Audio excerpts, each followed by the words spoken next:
I do. What happened? Is that you or me? What? I I don't ain't know. doing nothing. All right. Welcome, everybody, to a brand new episode of Fair Faithful Podcast. I'm Brandon Free, and joined by me is my co-host, Christian Dyer. And we got our special guest, as always, Mr. Niner Beto, Niner Sickness Podcast. How we doing, fellas? Tired. Doing good. I don't know why you keep calling me special guest. I'm like, come on every damn show now. I don't know, man. It's just a habit of mine, okay? Special guest. Being He, cheating. he pays you one time and expects you to be on here for the rest of your life. Your special meal? Bambino. Anyways, all right. We're here. We're back. We're going to talk about Week 3 matchup against the New York Giants, Thursday Night Football, primetime. How are you feeling, fellas? Barkley's out for the game. They have 4 players out. Yeah. A tackle, a guard, a receiver, and the running back. Yes, sir. And then before I continue, if you are seeing this on Twitter, go over to our YouTube channel.com/Very Faithful Podcast 49 or Niner Sickness Podcast to see your chat or ask your questions. And we can see your guys' questions and chat. All right. Going back to the business, Brandon Ayuka's game time decision. I'm going to start off there first. What are your guys' take? You think they should even play him, or should they just sit him out? Christian, go first. I think he just do whatever he wants to do. I mean, it's pretty much up to him. They said it's pain tolerance. Yeah. So, I don't know if it's just a pinched nerve or something issue. If that's the case, they can shoot him up with that shit or whatever, and he could probably go. Expect to see him play. The better question should have been: should they play him? I mean, they could probably get away with not playing him because I feel like we could still beat the Giants, but it's a contract year for him to play. They'll probably leave it up to him because it's probably not as serious as some other injuries, I would assume. Mm-hmm. It's just like he finished the game, so it's not like he got hurt. He's pretty tough. He's pretty tough, and I think he's going to play. I don't think it's going to hinder him too much. What they say? I expect him to play. What they say the injury was? Was it like chest/shoulder or what? Yeah, they said it was his neck, and then maybe now his chest. But that sounds to me like possible pinched nerve. I pinched a nerve in my neck. It hurts. Yeah, because I heard that it was just like a pinched nerve, like you said. So that's what I would assume it would be, but. I was watching. He came down on his shoulder and it just pinched the nerve up in his neck right here. So, but it could come down. You could feel it in your chest too. I was watching Zach and Matt earlier before we started our show, and Matt was saying that he can't really injure it anymore than what it is right now. So, I mean, that's a good thing if they do play him. Beto, what's your take on it? I personally think they should not let him play. They shouldn't even leave it up to him. They should just rest him.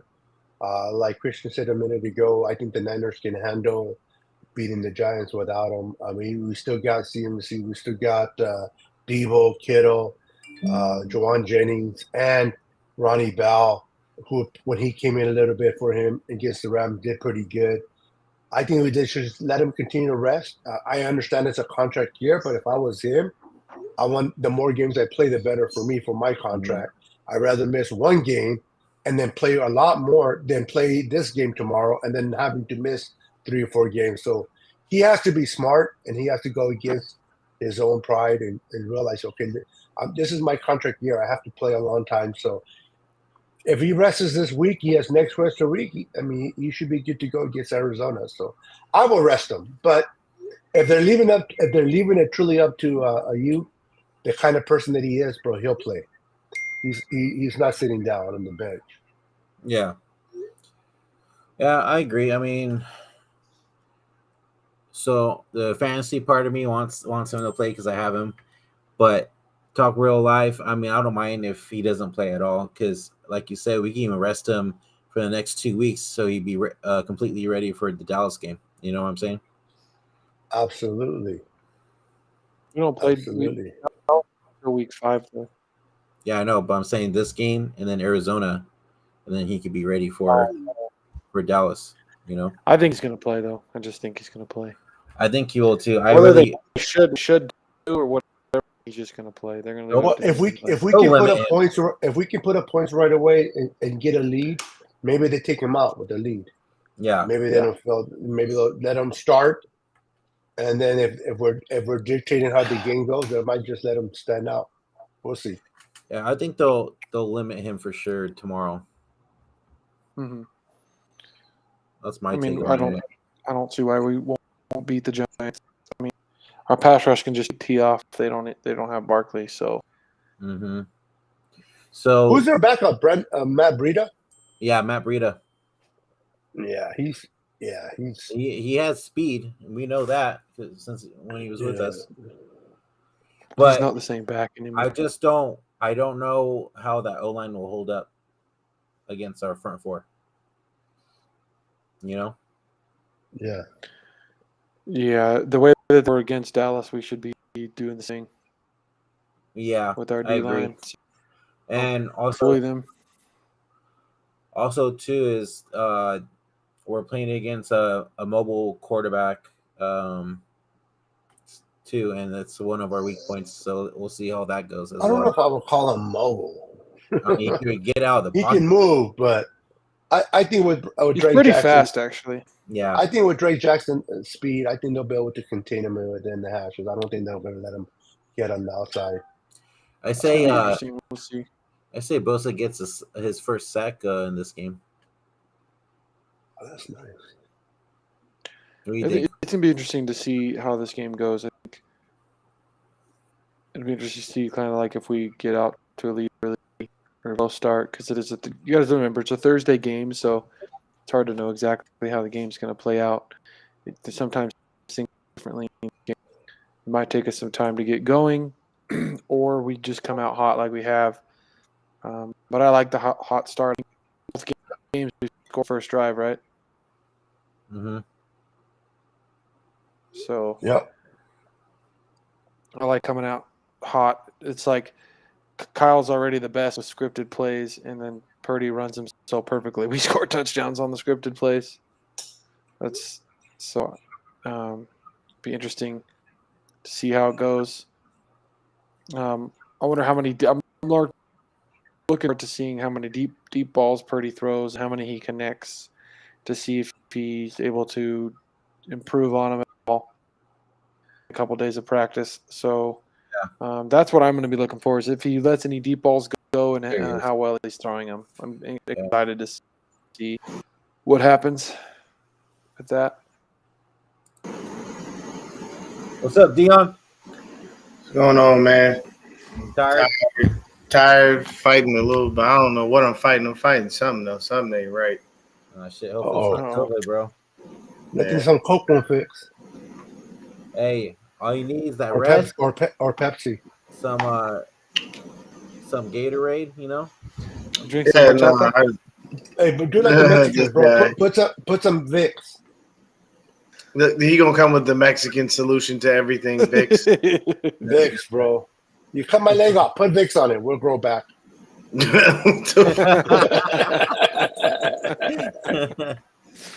Oh, it's like it reminds me of the my big fat Greek wedding. Spray some Windex on it.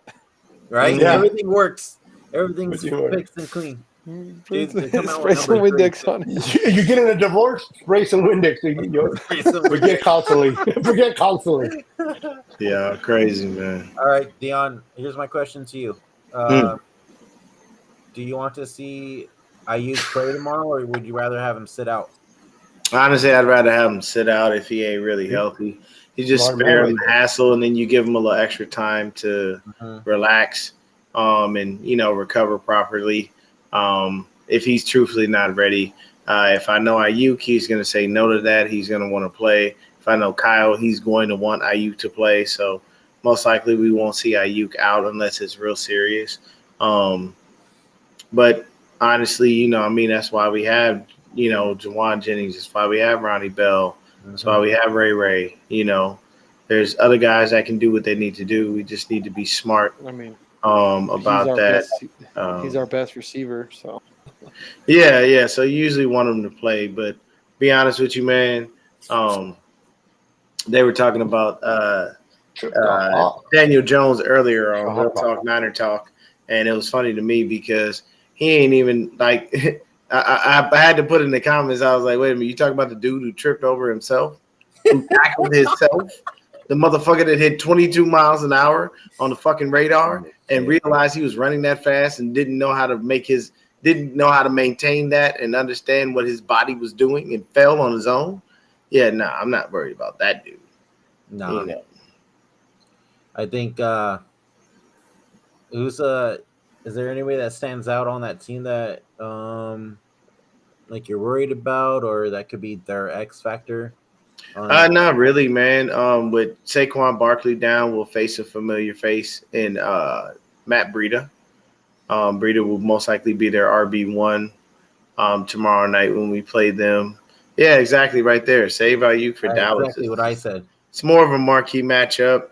Mm-hmm. We'll need him fully healthy. And to be honest with you, we just got to be smart about things. I don't see much that the Giants has us scared of.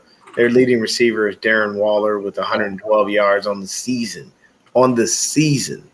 So it's not like anybody's out there tearing shit up, Not even gonna lie to you, man. I like Puka Nacua from the Rams. I like that kid. I feel like if he continues on the same path that he's on, he could be Rookie of the Year. Because, if you bring in a 3-receiver set with Nacua, Tutu Atwell, and when Cooper Kupp is healthy, the next time we face the Rams, which I believe is in the last week of the season, that's going to be a problem. Because Nacua ate us alive. He just benefits from the Dink and Dunk offense. At the end of the day, even though he's just benefiting from it, he is benefiting. He still has to catch him. I know. Stafford throwing to him wide open because of the offense they're running. You know who else? 20 attempts, 15 catches for 147. He's doing something right. He's doing something right. Is kind of 15 catches for 147. Yep. Yeah. Mm-hmm. Hey, threw at him 20 times. Also starting to stand out for them too is that boy Tutu. Yeah, that's what I said. Tutu Atwell. They'll have a good three. And look at the running game with Karen Williams. Kyrie Williams. He all right. Let me ask you guys this: after seeing what we saw from our defense last week against the Rams, are you guys like a little worried about especially our DBs? No, dude, it was just dink and dunk. Yeah, it honestly was the fact that we were playing zone, and they just automatically took advantage of it. They were like, okay, you want to play off? We'll take what you give us underneath. The issue is, instead of us playing zone and playing like 5 yards off, our zone is always like 10 yards, 15 yards off. And that's how you easily eat up in any type of defense. You leave it to me if I'm an offensive coordinator. I know you're giving me that space. I'm going to dig and dunk my way down the field the whole fucking time. Why would I try to even do anything different? I think the bigger deal was when we were playing man, we weren't being physical and putting hands on receivers because I kept yelling at the freaking screen like freaking put your hands on them because like these guys they're all small. Like if you could have put your hands on them and bumped them and it would have completely messed up their timing. I don't know why we never did that, but agreed. They were just that extra second. That extra second from that jam gives the D line that extra second to get to Stafford.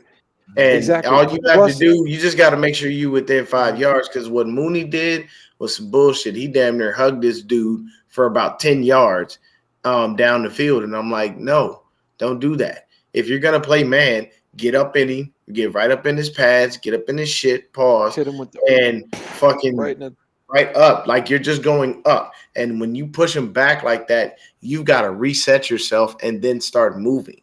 That's just physics. That's science. So it's like if I give you that and you can't get going quick enough, you don't have a fast first step, you're fucked. And then I have my opportunity to get my D lineman that chance at the quarterback. And then Mooney, I was pissed off with him last week because he just missed a easy ass sack. You got literally you let old Brokeback Stafford sidestep you. Like fuck, man. Come on. He's a corner. That's not what they're meant. Nah, to I do. ain't giving him a pass for that bullshit. Fuck that. You should have made the No, tackle. but, He was right Oh, there. dude, I was yelling at the TV when he missed that. All I can fucking say is still really good, and it proved Of course because it's good. when you run a dink and dunk offense like the Rams were, you have to be 100% perfect. And when you're not, good defenses like the Niners are going to make you turn the ball over. That's why we got 2 interceptions. That's true. Lenore's interception was absolutely. Oh, great. He was It telling the receiver. He was right on the receiver's hip as Stafford throws it. Boom, dude steps in front of him, makes a beautiful interception. Like They were running zone first, bro, and they're trying to keep everything underneath. But once they realized the Stafford was getting the ball out 2.3 seconds, and they couldn't contain that, in the second half decided to go man, and that's when they went man. That's when they were able to put a little bit.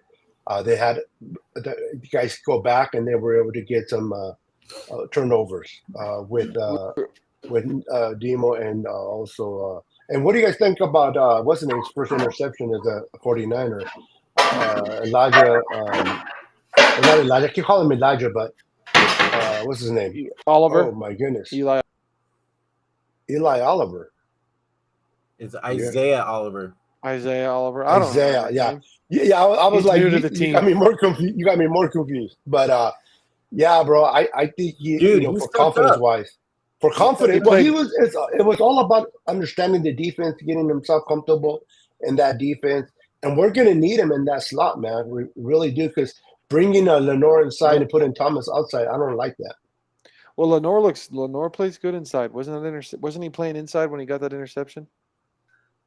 Or was he on the outside? No, I think he was outside. Okay. But I could be wrong. No, he does play good, but I don't. Do you trust Embry Thomas more on the outside? Yeah, more than the inside. No. Well, I wouldn't trust him at all on the inside. But in other words, who would you rather have on the outside, Lenore or Embry Thomas? Is what I should ask. Right now, Lenore, because he's playing at a high level. I still just when they put him in the zone, that's when it looks bad. But when they actually play legitimate man coverage, he plays and he plays pretty well. Mm-hmm. So I just think it depends on the defense. But because he can't seem to get used to the zone, he may not very much longer because he's really good at man coverage and bad at zone. Yes. So I know Embry Thomas was dealing with a knee injury, but he's expected to play tomorrow. So yeah, he's questionable as well. Yeah. He was limited in practice, all practices, but I think Lenore is going to lead the team in interceptions. He got his first one, but I think he's going to get a lot more this year. Yep. I expect that as well. I expect him. I want to see Eric Armstead get his first sack tomorrow against the Giants. I thought we'd get more sacks against the I didn't realize they were going to be getting the ball out so fast. Yeah, which was smart on their side. Yep, but it only lasted for a long time. Good right away, and that's why we got 2 turnovers. And make the proper adjustment. We don't turn the ball over very much. So yeah, Curry's been doing a good job of that too. Not turning the ball over. Yeah, I mean he could smart throws. So, but he's starting to get more love from media. It seems like. On the Pat McAfee show, AJ Hawk said like the way he carries himself and his like demeanor when he's like, taking the field and freaking 4-minute drive or whatever you want to call it, the 2-minute drive. He said it reminded him of Tom Brady, just the way he carries himself. Dude, the 2-minute drive was impressive. Yeah, it was. That was amazing. But yeah, it seems like Purdy's starting to get some love. Like, and you could tell also how much trust Kyle has in Brock because, dude, he's letting him basically. He has 100% trust in him, dude. Yeah. Why not? Brock hasn't given no reason not to, right? Because he knows how to run Kyle's Jimmy Garoppolo. He runs Kyle's offense exactly the way Kyle wants it. Yeah, he didn't. Yeah, Jimmy did not have full control. That's why in both games we scored on the first drive because that's the script is and Purdy executes them perfectly. Tell me this. Riddle me this. That quarterback sneak into the end zone as well too. That was nice. His quarterback sneaks in general have been good, dude. That 4th and 1 inches, dude. He got 3 yards on that. That's gutsy, bro. Let's He's a good sneaker. Go ahead. No. Go ahead. I was just gonna say it's a gutsy call by Kyle Shanahan to go for it with 1 second on the clock. I mean, they could have just kicked a field goal, go down by 4, and then try to work it from there. But they wanted to maximize and get back the momentum back from the Rams and to go for it. Because imagine if he doesn't get that touchdown on 4th down, it's a turnover. We go in and we're behind 7 points, and they get the ball first. It can be a whole different thing. But the fact that they went for it and Brock Purdy was able to get it was momentum going into the half when we needed it, man. It was beautiful. Yeah, it was a great call, and he's pretty good at the sneak. But that's because of our line run blocking does pretty well, and that Very left side's freaking amazing, dude. Banks is an absolute monster on the left side at guard, dude. He's no pressure, no hits, no quarterback sacks he has allowed in 2 games. Nothing in 2 games. He's amazing, and like people will probably say, "Oh, he's next to Trent," but he's just good. He still has to do his job. He's just good, man. I watch him the run plays, and he's just freaking smashing guys. And I still remember when people calling him a bust when they put him at right guard temporarily. Yeah. And they're like, "Oh, I don't know why we took him in the second." Yeah, people need to be more He's patient good. with it. Yeah, he's already become one of the better probably left guards. He's amazing. One stat that I want to share is that Mr. What number is he? Aaron Donald, I forgot. 99. 99. Did not get no stats whatsoever on the. Got 99 problems I was and bring he that won. up. I was gonna bring that. How'd you feel about McKivitz this week? He did He did good. Hey, look at He did Deon woke very up again. good. Hey, Aaron Donald didn't register a stat. Exactly, I said what I just said. That's all that matters. Aaron Donald registered not a stat. He didn't It is, register but a not what- tackle. Kyle knows how to scheme him and shut him And they were down moving him every outside time. all over the line, and he didn't do nothing. And he didn't get shit. Kyle- And I know he was probably looking at him like, man, don't you put me over there with that big ass silverback. I ain't got time to be working that hard today. Nope. Leave me the And they fuck put him alone. on McKivitz and still couldn't do shit. Yeah, I no, think- McKivitz. I've always said with McKivitz, he's a better pass blocker than he is a run blocker. Yeah. And it's going to take him time to get used to being a right tackle. It's probably the only position on the line outside of center that he hasn't played. When he was at West Virginia, he played everywhere. But he was primarily, a left tackle. Yes. Honestly, if we could rest Ayuk and just they don't know about Ronnie Bell. Mhm. They may have seen it in but they don't know what we can do with him in this offense, man. And I agree with what you guys were saying. I heard y'all when you were saying how Purdy runs the offense the way that Kyle likes it. Yep. And he does, because if you know, I may not care for Kyle, but his offensive game plans are great. The only issue is when he stops getting scripted, that's where the issues come in. And at that point, it's kind of like, look, man, don't rehash the same play. Just kind of let them know, hey, look, man, we got to do certain things. Go out there and play football, especially if we're winning. Like, we don't want to waste our time trying to, okay, well, halftime now I got to draw up a whole new script and you guys are going to run this, that, and the third. It's too much shit. I'd rather just say fuck it and have them run some stuff that makes sense. Purdy's quarterback sneak, great. All 3 touchdowns are rushing touchdowns. He didn't throw a TD, but, I mean, hey, we still won. Purdy 30. That's what you can call him, because that's who he is. Okay, so Deon, Kyle, hold on, man. Kyle's not. This is the first time he's had an actual quarterback, so his scripted plays are good, but everything else has been good now. Like what you're talking about is an issue because he has a quarterback now, and he's 30 more since he's gotten a quarterback. So his play actually absolutely fantastic. So ever since he's gotten Purdy, quarterback, that his play calling's been fantastic throughout. We saw it last game, dude. We saw him call a 4th down in inches. Where down and because he knows Brock Purdy will execute his play call. He called a 4th down where he makes Purdy roll out and throw it. He freaking with 1 second left has Purdy can sneak it into the end zone.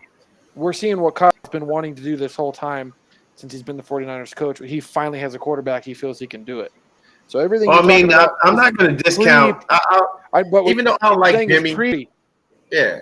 Even though I don't like Jimmy did execute his offense as well as he could. Barely.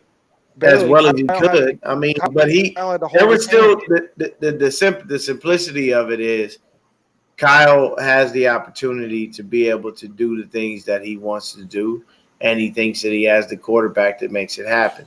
Now, my number one thing is, please, dear God, just let Purdy stay healthy for a full season and not have to go out for any reason. The only time I want to see Sam Darnold is in cleanup duty.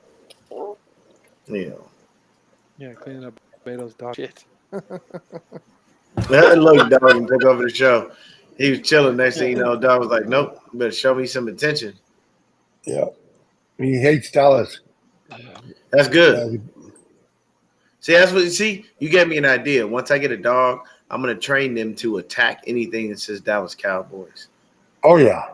So my wife's gonna get upset because the dog might tear up her jersey, but it is what it is. Your wife likes Cowboys? Yes, I am married to a Cowboys fan. Oh, Jesus. Yeah, but she doesn't. I mean, the good thing is she's not delusional. Like she doesn't. Okay. She doesn't act like those weird Cowboy fans. She's not the Rudy for the Rams. Exactly. She is nowhere near that. And Rudy, that's the sad part. Like I tried my best to reach out to him about doing a show, but I couldn't do it.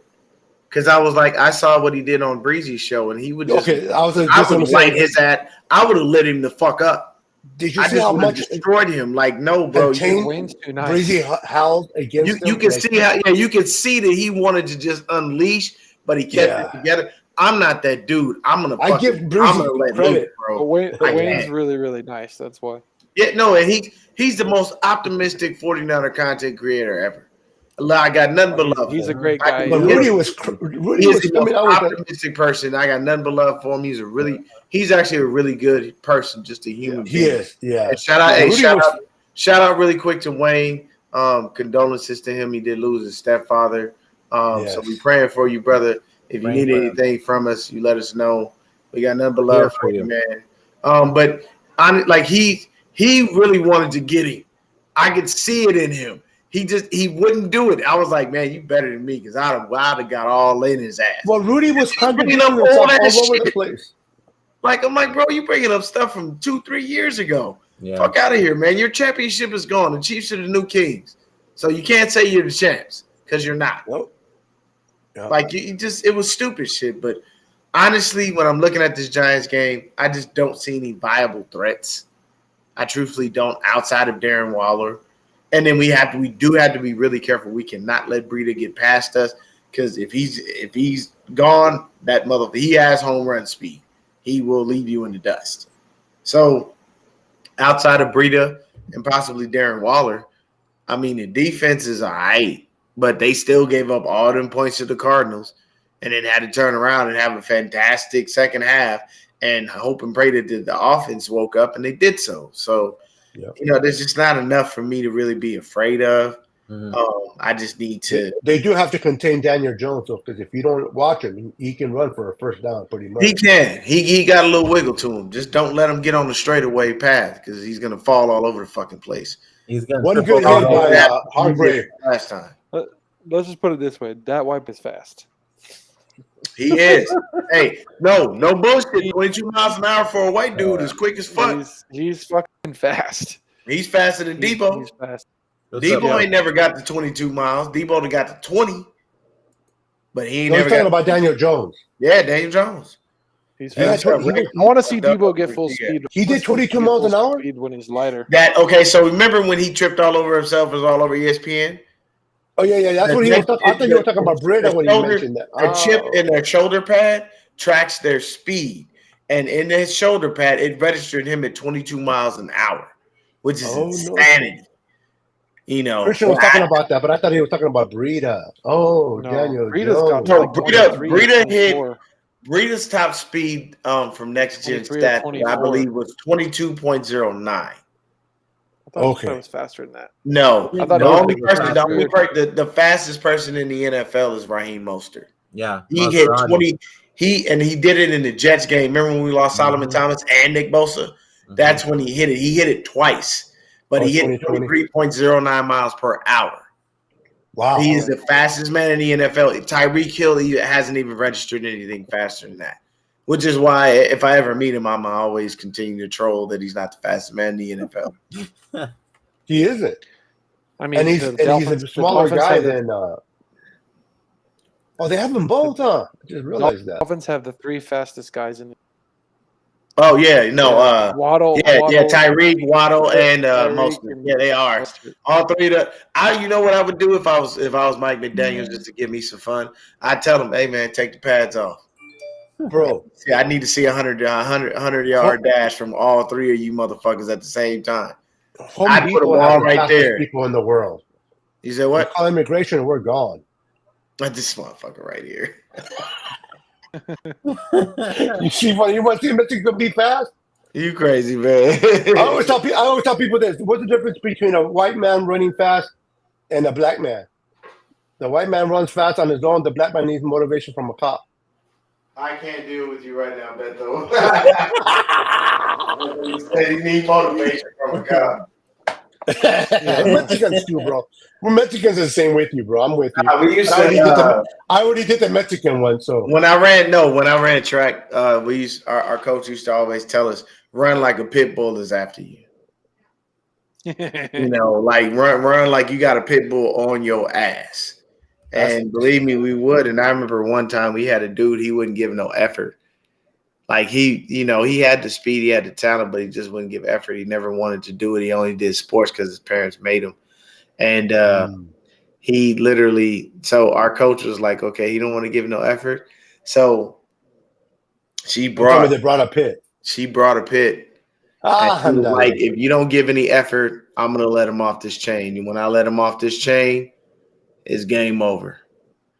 And he went out there like a dumbass, didn't give no effort. She let that motherfucker off the chain. We all knew he wasn't going to get bit because she had the dog properly trained. But that motherfucker, he took off. Once he saw that pick come in, motherfucker ran like nobody's business. Perception's everything, right? Hey, as soon as you saw that dog, I laughed. I didn't give a fuck. I laughed. It was funny to me. I thought it was the most hilarious shit on the planet. Because I wasn't finna do that. You ain't gonna have no pit bull chasing me. And I had to run from dogs.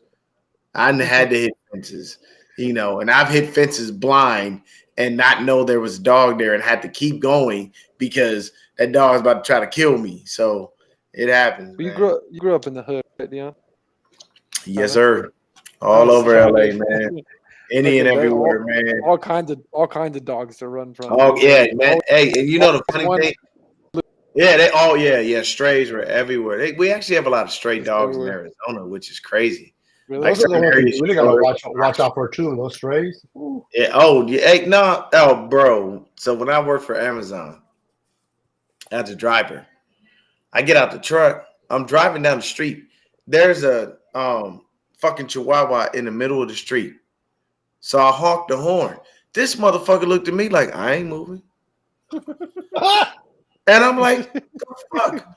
So I get out the truck and I'm like, move, like the fuck, like get the fuck out of the street. That dog looked at me like, nigga, I'm comfortable as fuck. I ain't going nowhere.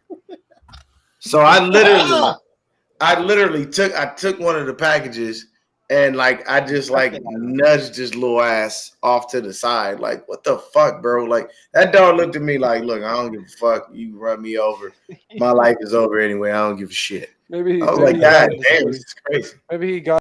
I've seen dogs like that, bro. They don't move for nothing, and then they're and horn. You could have shot a gun. That dog wouldn't have budged. Nope. Didn't give a fuck. So he got into somebody's stash and was just like, yeah. He said that dog was cooked out, huh? Okay, all right. So No, he wasn't coked out because he would have been moving. He was. Oh, he got stoned. into some marijuana. all right. So going back to the Yeah. game, guys. Yeah. Who's gonna be? I'm sorry, preacher. Yeah, we go off. Yeah, we go off on tangents. Yeah, we on this really shit. do. Yeah, what's up? Who's your guys' standout or X factor going into this game tomorrow? The lazy chihuahua. No, Yeah. That motherfucker's gonna. Hey, he's gonna be on the field, and he ain't gonna budge. You can send Kayvon Thibodeau at his ass. He ain't moving shit. Oh, talking about that fool. What did you thought? Not to change the question that Brandon asked, but his comments that he made about our defense. Did you What guys did hear he that? say? He said that their defense is way better He's all than ours talk. based on what he saw Get from the Rams. fuck out of here. Okay, see, I had respect for you now. And Armstead had to respond to that. Bro, let me explain something to you. Okay, Wait, what did he say? Kayvon, Sorry. you got over there with the Giants. That's cute. Bro, you are not what, bro. You are literally the only marquee. You are the only marquee player on your defense outside of Ojulari, and he's not even playing. I'm sorry. Last time I checked, we have notables. Everybody knows our defense. Okay, so you can downplay it all you want. At the end of the day, when you say Fred Warner, people know who that is. When you say Dre Greenlaw, people know who that is. When you say Nick Bosa, everybody knows who that is. Hell, when you say Eric Armstead, people know about him. Javon Hargrave, people know about him. Talanoa Hufanga, people know about him. Mooney Ward, people know about him. Your name and Ojulari come up, and that's about it. I don't know anybody else on your defense. I don't know anybody else on your D-line, nothing.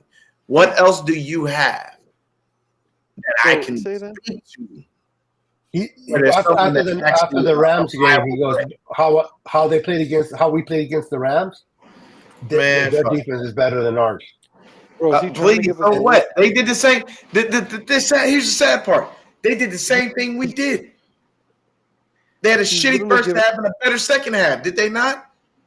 What the Cardinals had it up their ass? Wasn't until Eric Armstead replied to him, and Eric Armstead goes, "We just finished watching your film." That's all he said, bro. Like, we just finished it. Like, yeah, like you motherfuckers. But yeah, they swimming with that. Like, I get when you want to talk a little shit, but be realistic. You're trying to give. He's trying to give bulletin board material, and I feel like. But he's putting his team in a bad situation now because if he can't back it up, his team is going to take it. Hey, he gonna look stupid as fuck when we get out there and they don't look as good as we do. Well, I feel like we got too many guys that aren't even bulletin board material. You know, Warner, Huff. Yeah. If I feel like it's just gonna make them come out and freaking smash them even more. What are you looking for, baby? I can expect Aaron Armstead to have a good night just based on that. I'm trying to find it.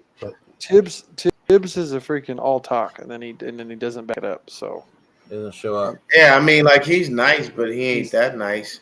Like, if you look at it right now, okay, so first off, the Giants don't have any interceptions from anyone. Oh, the Giants have no interceptions from anyone.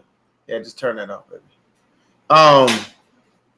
Looking at it right now, they don't even have any sacks.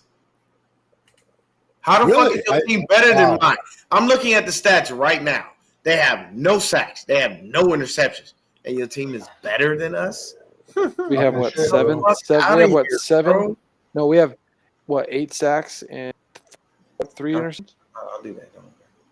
Yeah, we literally did we get? Because they're okay. So all they have now, they do have 9 tackles for a loss, and the person leading that is their safety, Jason Pinnock. I don't even know who the fuck that is. Micah McFadden. I don't know who the fuck that is.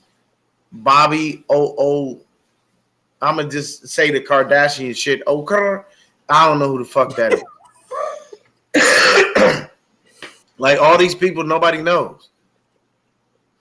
Like, you got a bunch of nobodies on your fucking squad. You better than us? Fuck out of here, man. Go suck a dick. Okay?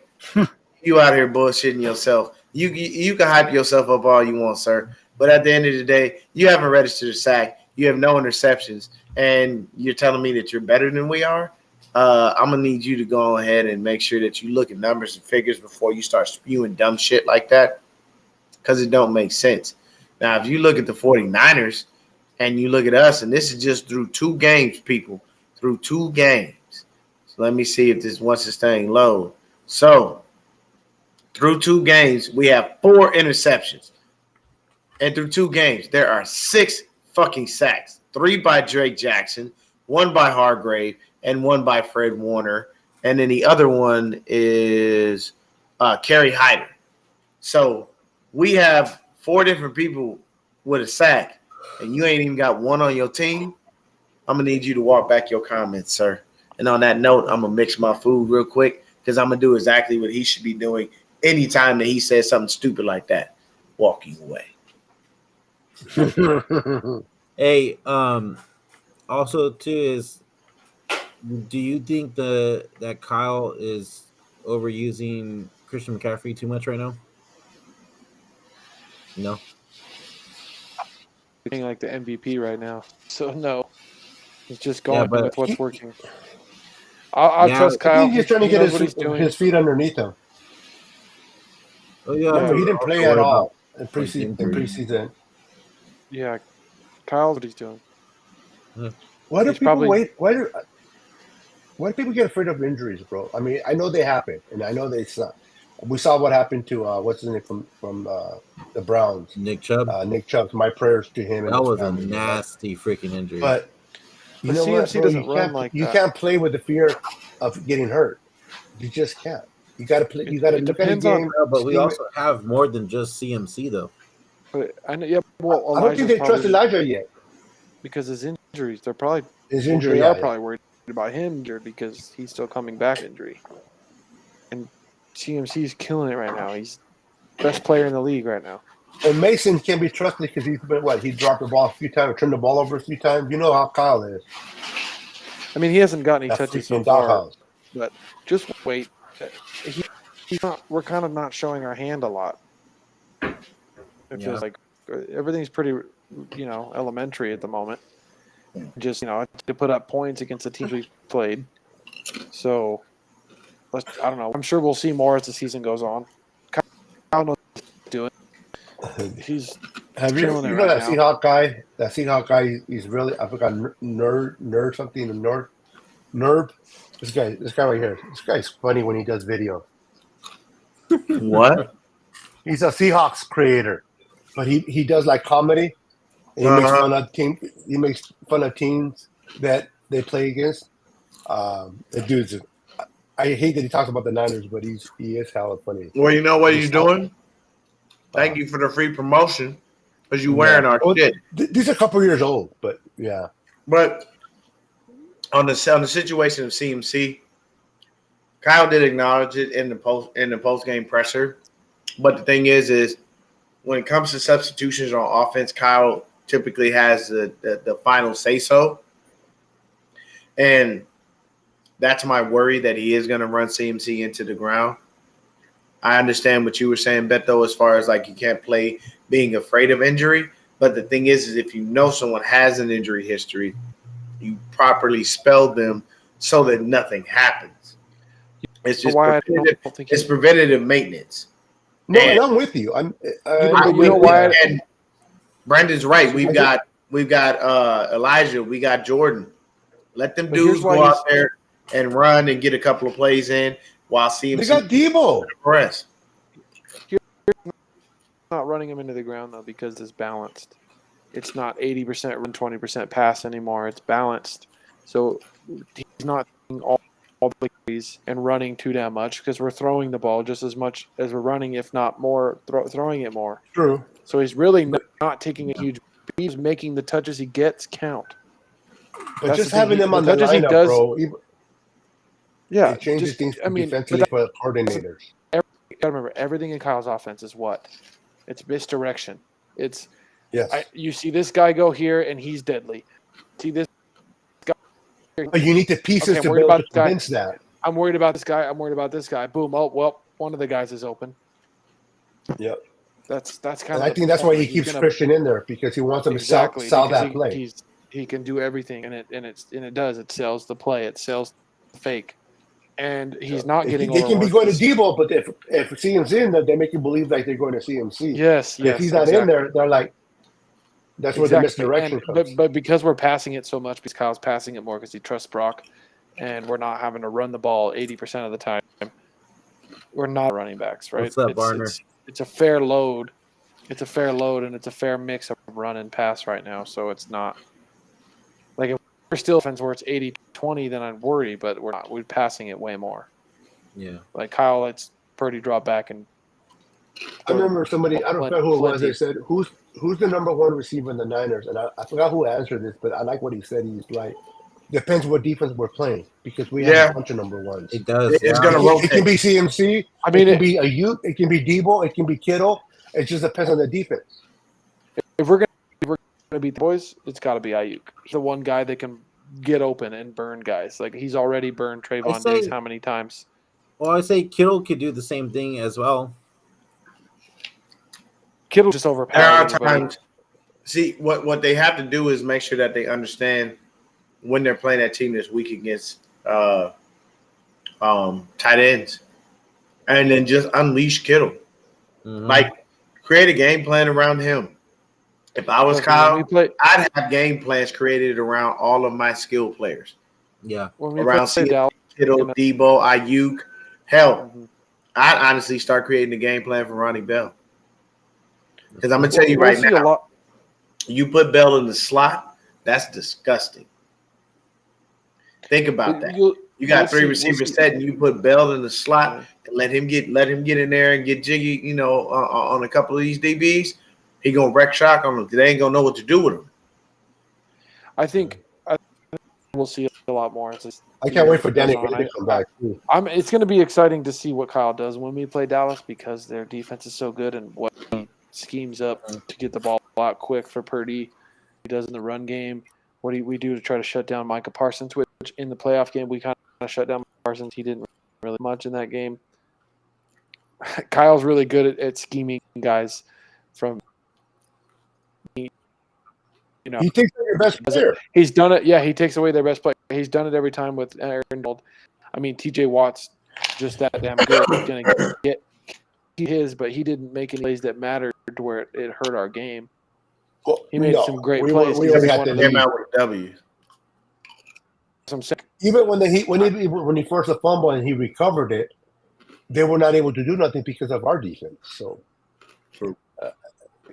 I think we'll find a way to scheme guys open. We'll find a way to keep Purdy clean, Kyle scheming stuff. I think with Purdy hurting his elbow, I think Kyle kind of learned his lesson on some of his scheme. So things are changing, and I would expect, Purdy's taking a lot of hits. He's gotten sacked a couple times, but he didn't take many hits against the Rams. I don't think he got sacked once. He didn't. So the only thing that Purdy needs to do is make sure he work on them touch passes because that was at least 14 that's going to take time on the board. Okay, let's think about that. Nope. Don't you create an excuse for it. He missed them. I'm not creating an excuse. I'm talking. I'm not. But they were not underthrows; they were overthrows. So he had to throw the deep ball. Listen. This is he's still coming off that elbow, sir. No. Hold on. That's an excuse. No, it's not. He's fully healthy. Plus, hold on. Clear. Plus. No, but he Brock Purdy even said that he got to be better at that. The deep ball's a newer part of Purdy's game, right? He's not been a deep ball thrower. He's got to add to his game. He's got to don't care. You still got to make throws and improve. But it's going to get better. But it's not going to just get overnight. It will get better. But he's not putting it. Well, those weren't even very deep passes though. Like they weren't that far down. But the problem is he's not putting enough air on it. What was it, like about 30 down? Yeah, every time that deep ball happened and he overthrew whoever was what he overthrew Debo and Ayuk, all three. Yeah. Dude, my dad was straight yelling at the screen. Yeah, because the thing is Jennings he would have gotten stopped if he'd have caught that. I know because I saw the way Debo would have been nice. I watched it all too. I watched it all 22 on that. Jennings would have gotten stopped. That safety was in position to hit him. He wouldn't have dropped the ball because it's Jennings, and that doesn't happen very often with him. But the Debo and Ayuk plays, those are touchdowns, and that's extra points on the board. Those He'll figure it out. He will. I'm just saying. Either way, though they will come in a 42 game. Though they will come, you still have to make them regardless. I'm just saying. Like, it's a newer part of his game that he's still working out, right? Maybe his arm is too strong for Debo or you. No, he's not putting touch on the ball, right? Those where he was trying to, he was throwing it hard. No, he was trying to. He touch on it. He knows he can't throw far, so he had to make sure it got there. So he did a little bit too much. But he has to adjust because Trey Lance can just flick it. Josh Allen can just flick it. You have to, because you have to put emphasis. Yeah, you have to learn the timing of your receivers. Mm-hmm. So once he gets that opportunity, he will be better at it. I hear what you're saying.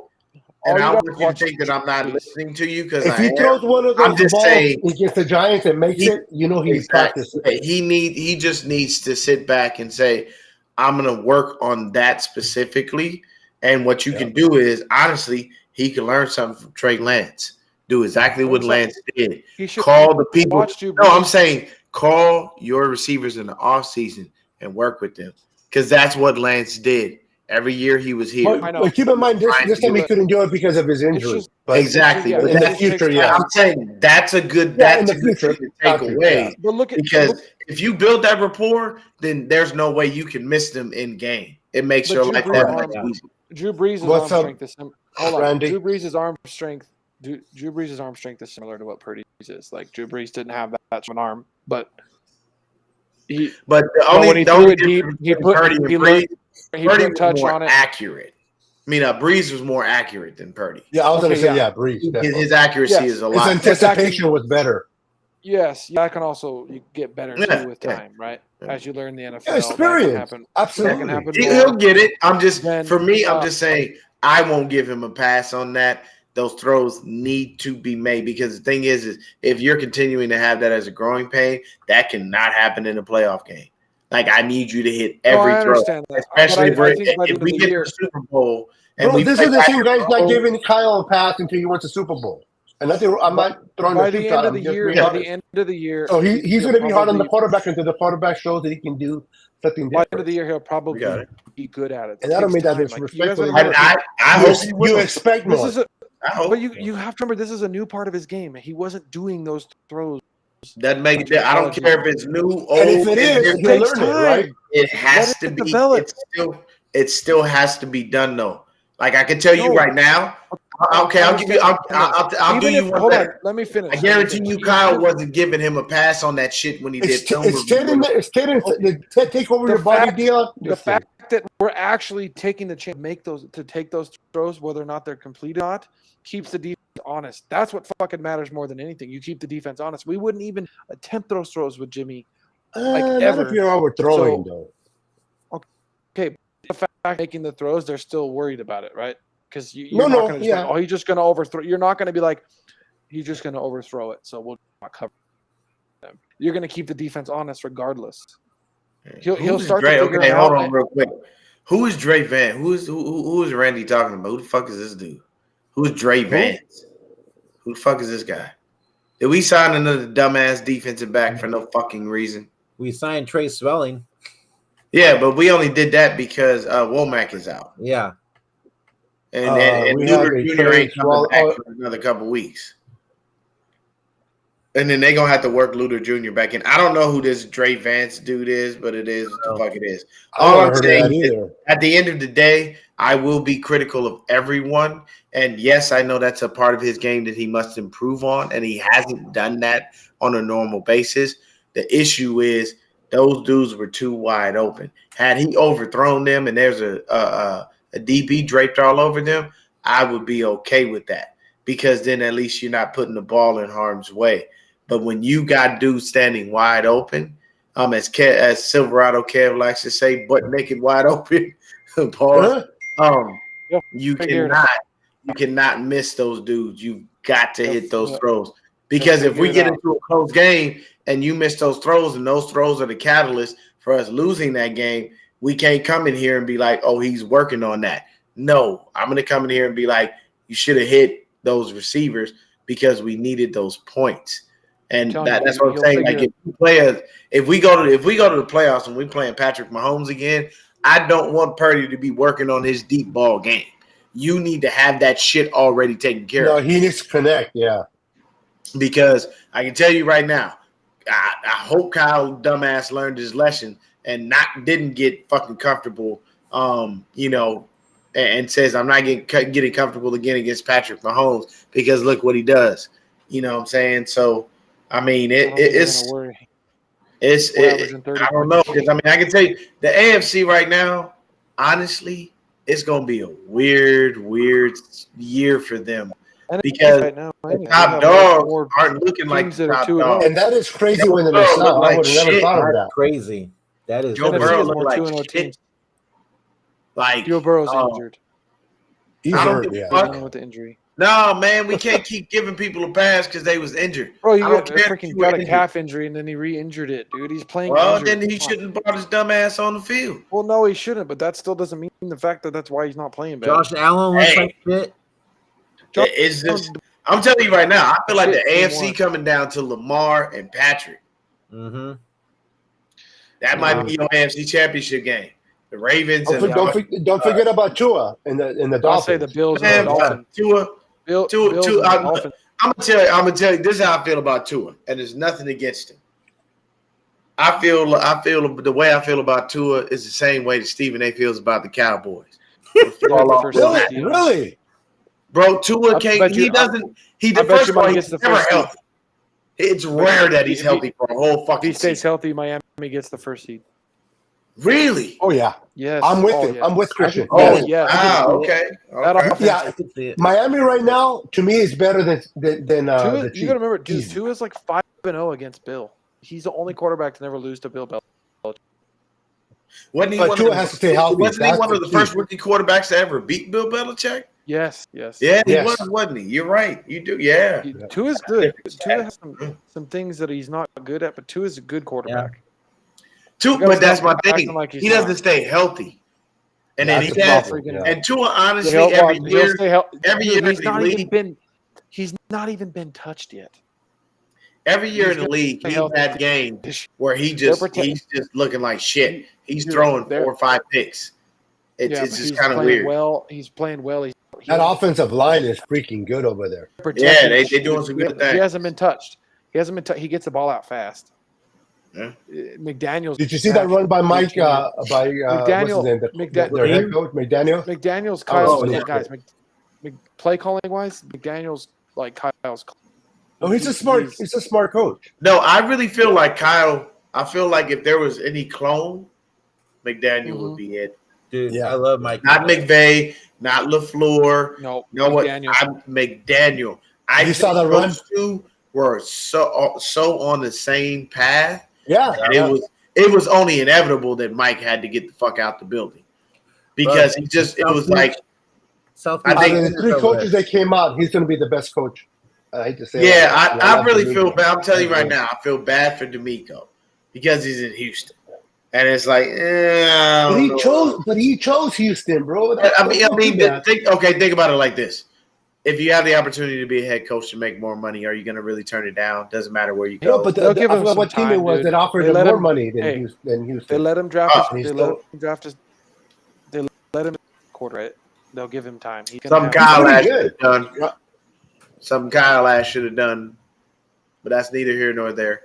Hey, so I also, before we end it here, I also want to talk about how this week everybody's saying that Cowboys are the best defense right now, but they haven't even fucking played anybody.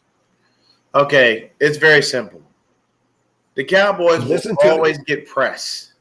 It's America's team. Yeah. It just is what it is.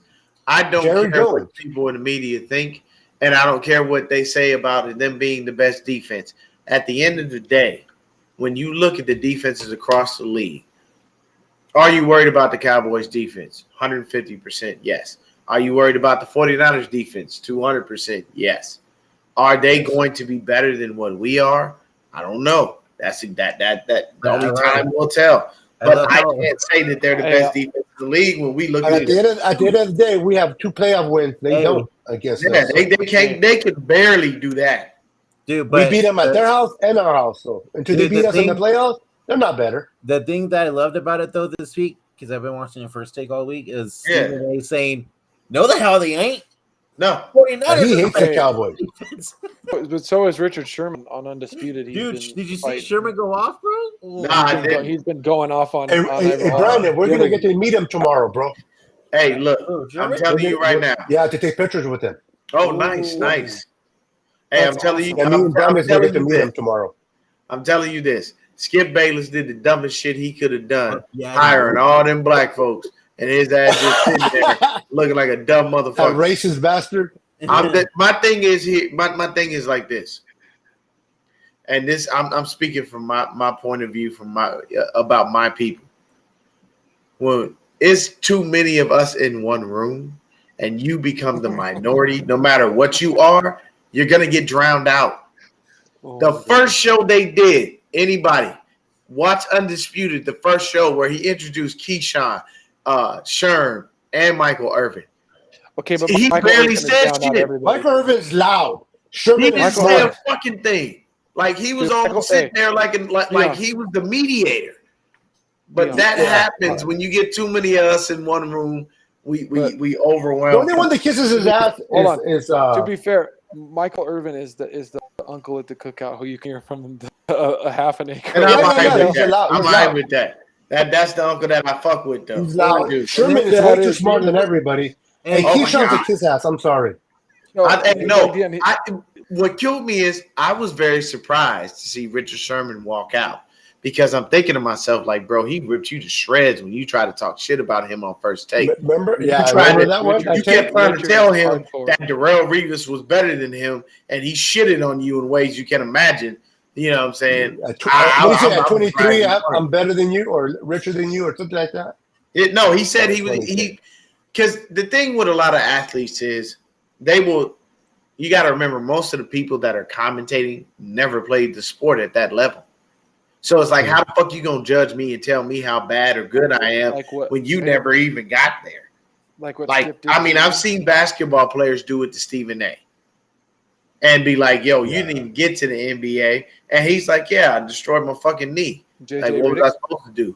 But the thing is when it comes down to Sherm, he's just way too intelligent. This is the person who actually has a brain. Like, I'm telling you right now, there's certain colleges you just don't get into if you don't have the right GPA.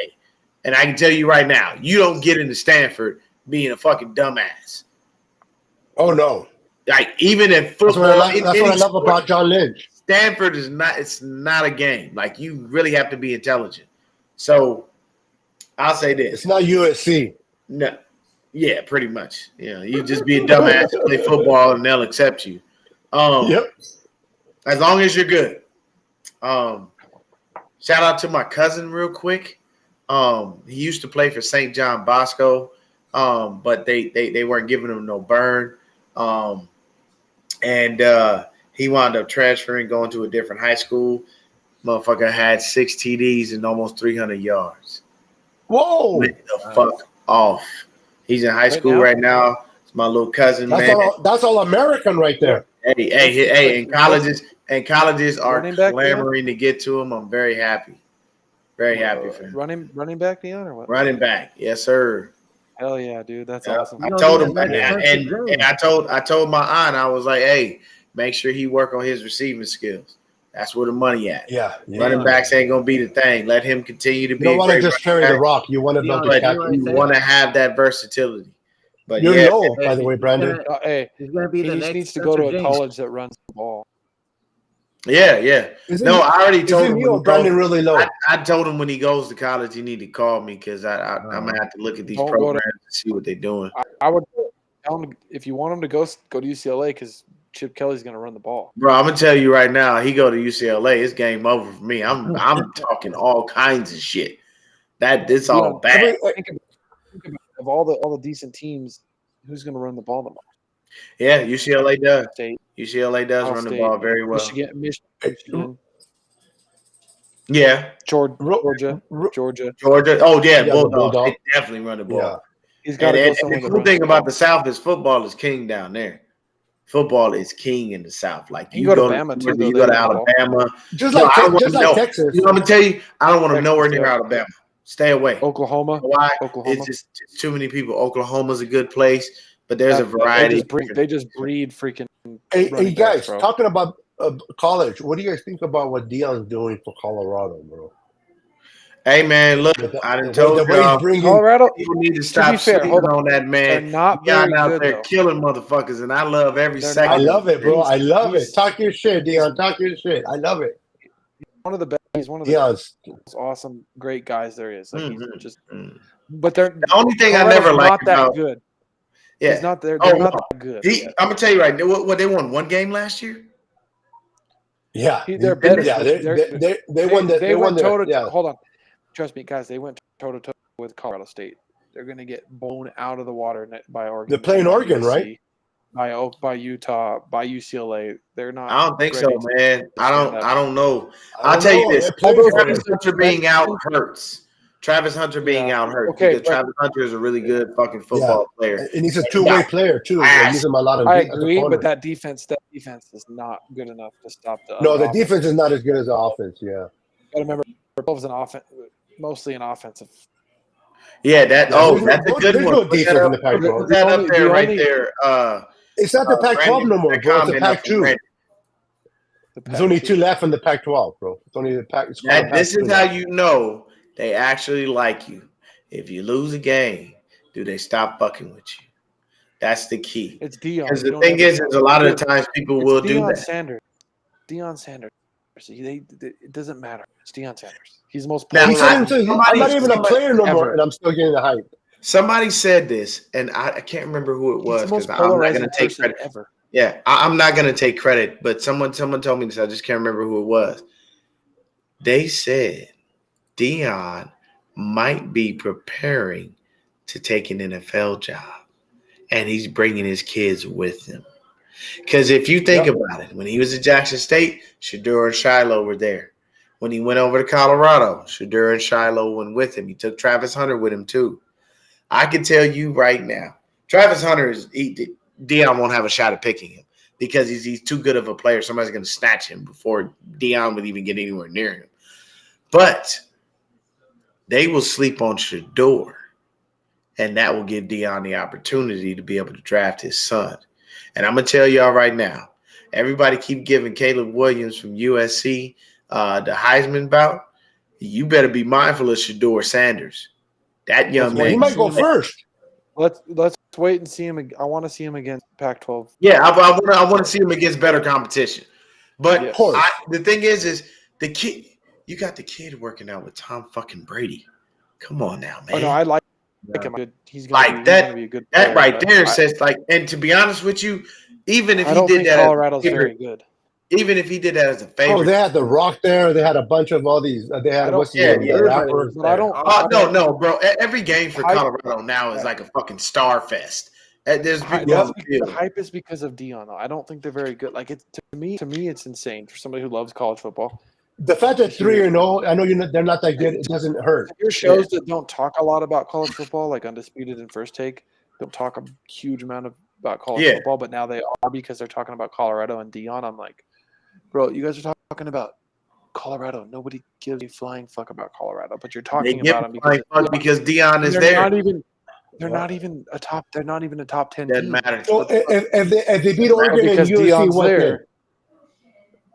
Christian, if they beat USC and Oregon, then what? You change your perspective. Then it's different. They play Oregon next, don't they? But that ain't gonna happen. They're not gonna play Saturday. I'm gonna tell you, I think they come here to play ASU as well. And if they do, I'm damn sure going to that game. My buddy's ASU just for the hype, right? It's 10 minutes away from the crib, man. Yeah, there you go. Just for the bar that I go to when I watch games on Sundays, literally, it's like a 2-minute walk down the street to see anything. And I'll go, man. You know, I'm gonna be an asshole and wear UCLA shit, but I'll go. I'll go and I'll walk. Yeah. So before we end it here, give me your X factors. Who's going to stand out? Offense, defense. Beto, go first. On offense, I expect. I expect Kittle to really stand out in this game. offensively, and defense. I'm really going to see a big game from Greenlaw. I think Greenlaw's going to have a really, really good game in this one. Christian? I'm going to go Lenore, gets another pick, plays a really good game. Maybe a pick 6 this time. Offense, let's see. I'm going to go Ronnie Bell has a big game. This is his breakout game. He's getting some touches. All right. I like that. While I'm out on the field, I think we're actually going to see him get some touches this time. Okay. All right. Deon. I'm gonna stick with All Pro Fred. I think he's gonna be all right. I think he comes in and shows up and shows out. I think we make him shut down Darren Waller, and then offensively, I'm gonna go Purdy. I think Purdy doesn't like the fact that he didn't throw the touchdown. I think he's upset about not throwing the TD, and I think he's upset about those throws that he missed. And I think in this game he rectifies that, gives us a couple touchdowns and whatnot. I do like the fact that even though we didn't have no passing touchdowns, hey, at the end of the day, the game was won. So Purdy and Warner for me. Okay. How about you, Senor? I am going to go with Nick Bosa. I think he gets a sack this game, finally. All right. Offensively, I'm going to go with Debo. I think Debo could get a passing touchdown this time. Which, by the way, I think that was a passing touchdown last week, not a rushing touchdown. Yeah, they counted it as a rush, though. Yeah, that's crazy. Should have been a passing. One thing I want to say about Bosa, I don't fucking care if he gets sacks. If his quarterback pressures turn into intercepts, I'd much rather have that. Well, yeah, I mean, we want to turn the ball over. It doesn't add up. It doesn't add up to the money. Well, we paid him all. He's not getting sacks, but yeah, just pay attention. Like, if we get some interceptions and it looks like Bosa got a QB like a pressure that caused it, that's 10 times better than a sack. And then at the same time, refs start throwing these damn flags. No. All these breakdowns, so many damn holds on Nick Bosa. I mean, they damn near strangled that man and put him in chokeholds and all kinds of shit. And I'm sitting here looking like he's such a humble dude. Because I tell you, I'd be ripping them refs to shreds. Like, I know you ain't blind, motherfucker. You need to start watching the game. I don't know what you're doing, twiddling your fingers, putting your thumb up your ass, but you better start watching the fact that I just got choked. Like, this should be the game. Flag. Use your brain. The flag ain't supposed to sit in your pocket and make like an extra bulge. We know you have a little dick. That's what you're compensating for with all those flags in your pocket, bastard. Yeah. This should be the game where he starts to have a little fun and starts to feel again. Because because he missed camp and stuff, it showed he's got to get back. And the good thing is we're at home. We don't have to worry about that shitty ass fucking field in MetLife. Yep, that's true. True. And real quick before we call it a night, I just want to give a shout out to Fred Warner and his new podcast, him and his wife Cindy. That I don't know if you guys have heard of it, but it's called The Warner House. It's pretty cool. They have guests on there, and so I've been checking it out. It's pretty cool, man. So if you guys haven't checked that out, go check it out. Subscribe. It's pretty good insight. All right. And so this is gonna be it for the night. Beto and I are going to the game tomorrow, and we'll actually be going live to do a show from the stadium. Oh, y'all going to the game? About 3:45 we should be going live. I'll set it up. 3:45? Yeah. Okay, for sure. Because Jess is gonna have hers at 3. Yeah, I saw that. Man, hey, y'all, have fun tomorrow, man.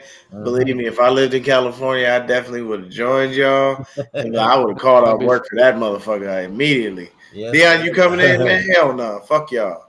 Y'all handle that shit on y'all. Yeah, it's going to be fun, dude. I'm excited. I'm taking my dad for his birthday, so. Hey, that's great, man. That's great, man. Have a good time with your pops, bro. Thank you. Know, man, spend as much time as you can with him continually, bro, man. He's the only pops you got, man. I ain't got my pops more and that shit. It's going to be Brandon, his dad. It's going to be Jess from East Coast, Red and Gold. East Coast, Red and Gold, okay. Yeah, and then you got Brian and his wife and then you have Bashar from the 49er Minded and his sister. Oh, Brian going too? Yep. So y'all finna have a little content. And David McNiner will be there too. Oh, you know what? Fuck all of you guys. And I mean that. I mean that in the nicest ways. Fuck all of y'all. And then we're going to the Niners hotel for cocktails. Yep. I'm forward to just watching it in the comfort of my home. Christian's like, I'm tired. I'm tired. I don't want to do shit. Deon got so excited he froze. Yeah, dude. There he is. That shit. Yeah, it stopped for like 2 seconds. I don't know what the fuck going on. All right, y'all. So we'll see you guys tomorrow. You guys enjoy the game tomorrow night, Deon and Christian. Yep. And I'm gonna look for your ass in the crowd too. Yes, I'm gonna look for you. All the people. I'm be like, look, yep, there it is. There's Dave ass. I see. We're gonna be on the field. On the field. Yeah, Beto. So we're gonna be on the field. Beto. All right. So Beto, you got to play offensive lineman. Brandon, we gonna put you at fullback. Let's see. Beto, make Brandon wear a costume. We could put Bashar at linebacker. Mm-hmm. We could. Dave McMahon. If they have specials on hot dogs, I'll be missing. We put McMahon at wide receiver. No offense to Jess, she could be a cheerleader. I was gonna say something, but I'm glad I didn't. No, let it out. Do it. Jess would rather be the quarterback, bro. Not live. I'll say it in a minute. Nah, you know me. I don't give a fuck. I say what I say. Yes, sir. All right, man. Everybody have a good night, bro. Make Brandon wear a shrimp costume. What's the name? Bashar, what position will you play, Deon? Bashar, I was saying we could put him at linebacker. No, I was going to say linebacker. Yeah, we put Bashar at linebacker. You know what I'm saying? We just go out there. Everybody's a reserve, and y'all get paid $150,000 for the game. There you go.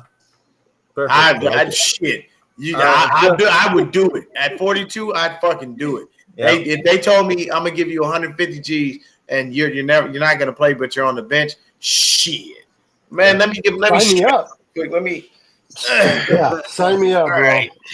Until next time, guys, he's running as slow as his internet right now. I would. I definitely would. I'd be out there moving like molasses. All right. Peace, guys. Go Niners. Go Niners.